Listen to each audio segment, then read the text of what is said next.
でなかったわけですね今まで。当たり前ですよね、 GTR ですもんね。はい。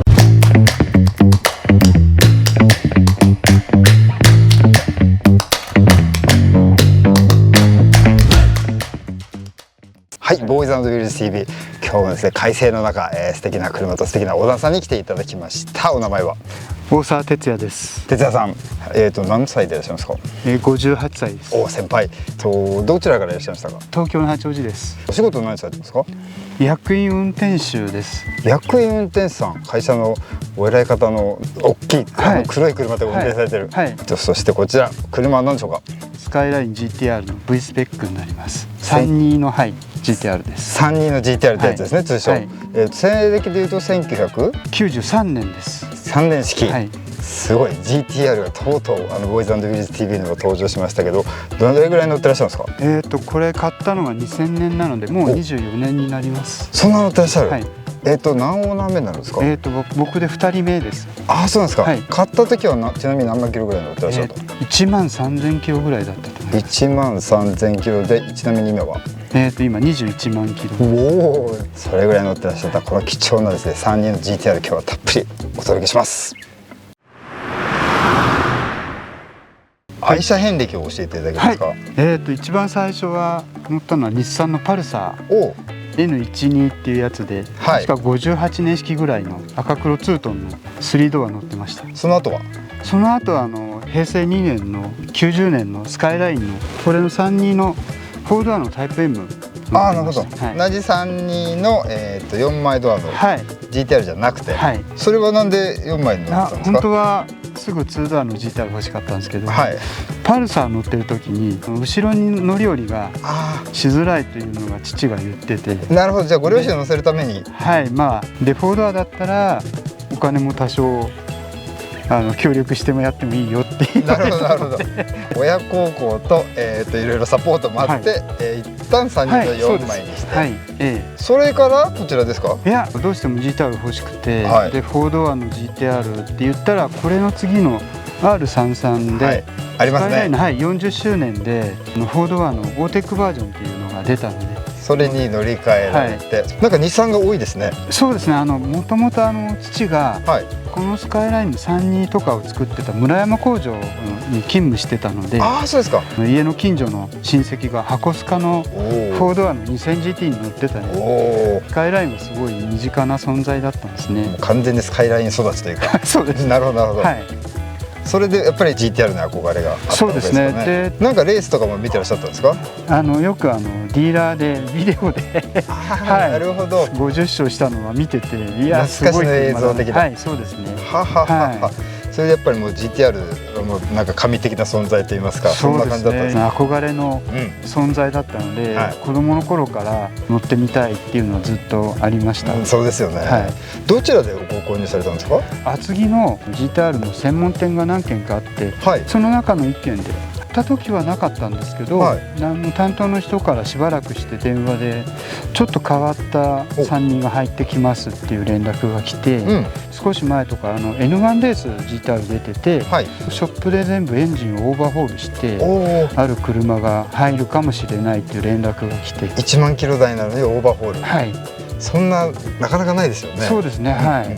じゃかなりラッキーと言いますか。そうですね。ちょうど縁があったんですよ。なるほどね。やっぱり車ご縁ですもんね。じゃあ33を乗ってらっしゃって3人に戻れていますか？先祖返りして。そうですよね。じゃあそれ下取りに出されて。当時はどうでした？もう値上がりはどんな感じだったんですか？ちょっと想像ができないですけど。下取りは2ドアより少し高いぐらい、普通の値段で。そうですか。はい。当時2000年当時ってこの GTR っておいくらしたんですか？これで多分全部の込み込みで400万ぐらいで。当時2000年1万3000キロ、でやっぱ400万ぐらい、ちなみに今1万3000キロで、ね、3人なんてないと思うんですけど、もしあったら多分1000万なんて軽く超えますよね。越しちゃってるんでしょうね。もっとですよね、全然。GTR32 の特徴って僕らにちょっと教えていただいてもいいですか？一番はやっぱりレースに勝つために生産されたっていうところが一番多分他の普通のフェラーリとも違うと思います。っていうのは、レース車ベースだったってことですか？はい、もともとグループ A 当時のに勝つために GTR って作られた車なんですね。グループ A のレギュレーションで例えば大きいインタークーラーとか後付けが禁止になったので、市販車の状態で全部つけなくてはいけなかったので、はい、ですからもう市販車だったらオーバークオリティなぐらいのものがいっぱいついていました。なるほどですね、分かりやすい。気に入ってるポイントはもうたくさんあると思うんですけど、はい、乗ってて本当に安心感があるんで。あ、そうなんですか。はい、すごい雨でね、高速道路でも全然本当に安心感があって。あ、なるほど。はい、一番やっぱり乗ってて楽だし、はい、安心して運転できる車だと思います。なるほど。はい、じゃあもうここはちょっと的なポイントはあんまりない。まあ燃費は燃費あんまりいい車ではないですけど。どんなエンジンでしたっけ、ちなみに。何リッター何これ 2.6 のツインカムのツインターボなので。 2.6 なんですか。はい、3リッターないんですね。ないです。はい、直6ってことですか。直6です。はい、これトルクスプリットの 4WD なので、例えば雨とかでちょっとアクセル強めに踏むと、普通だと後ろのタイヤ FR 空転するじゃないですか。ですね。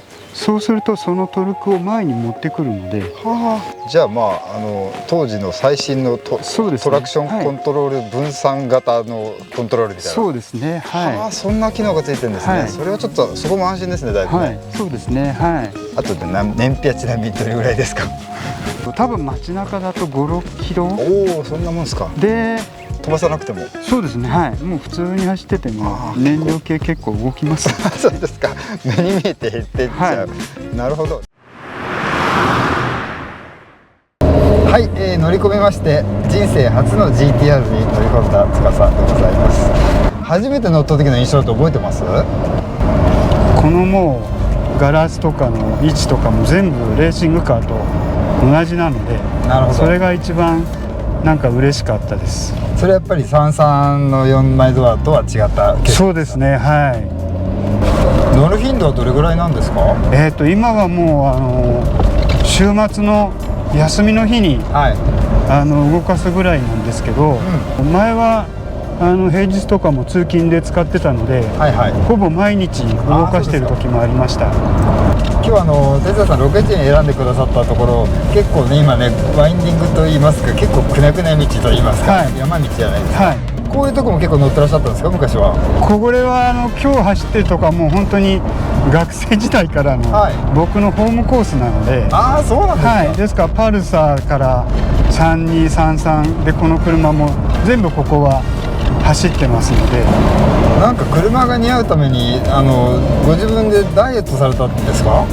そうですね。一時期体重90キロを越したことがあったので、はい、これはまずいなと思って少し体重を落として、一番多い時から20キロぐらいは体は細くなりました。いや、スラッとされてるなと思ったんですけど。ありがとうございます。はい、やっぱりスレンダーに乗った方がこういう車はかっこいいですよね。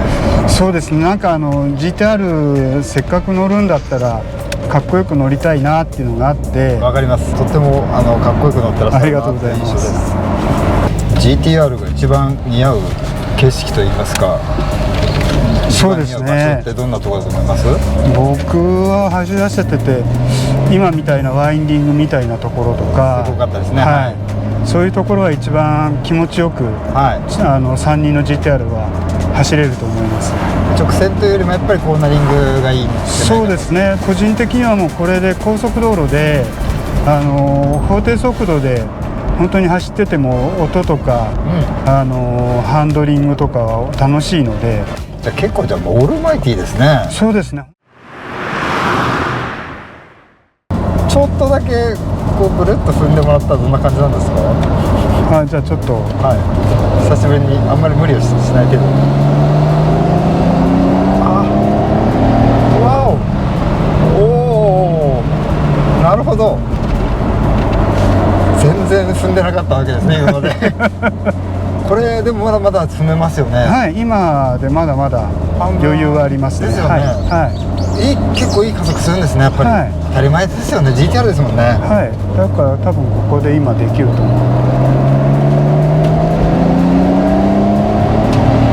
あ、すごい。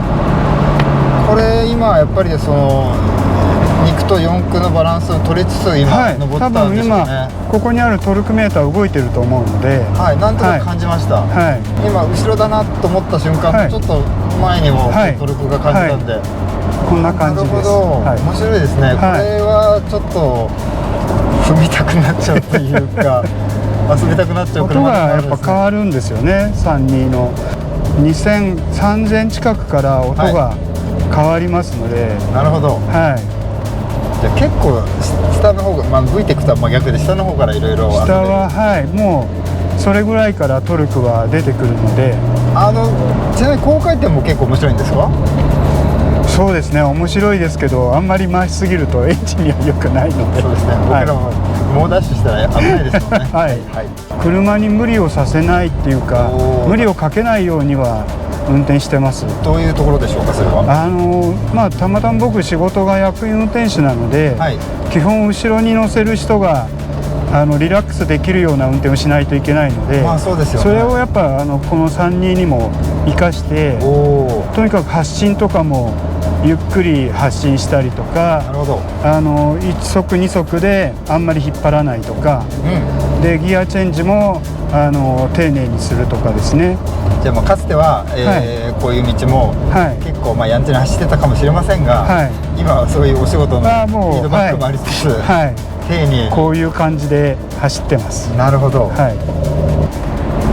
これ海外の方からもうね、喉から手が出るほど欲しいって方いらっしゃると思いますけど、オーストラリアの方で GTR 乗ってる友達がいるので、そうなんですか。本当に向こうのオーストラリアとかの人も GTR とかスカイラインは大好きですね。ですよね。いわゆる JDM と言われる、ジャパニーズドメスティックマーケットの、多分 GTR って多分最高峰の人じゃないかなと僕は勝手に思ってるんですけど。そうですね、向こうの人、向こうの人は大好きですね。ですよね。データさん、ズバリ 32GTR100 点満点中何点でしょう？100点だと思います、僕からしたら。もうこれはずっと乗ってたいなと思うので、車だけじゃなくてやっぱり自分の体とかそういうところも大事にずっと乗り続けていきたいと思ってます。車も体も、日々のメンテナンス、適度に動かし適度に休ませるこれが一番重要ということですね。そうですね、いやー、いいですね、締まりました。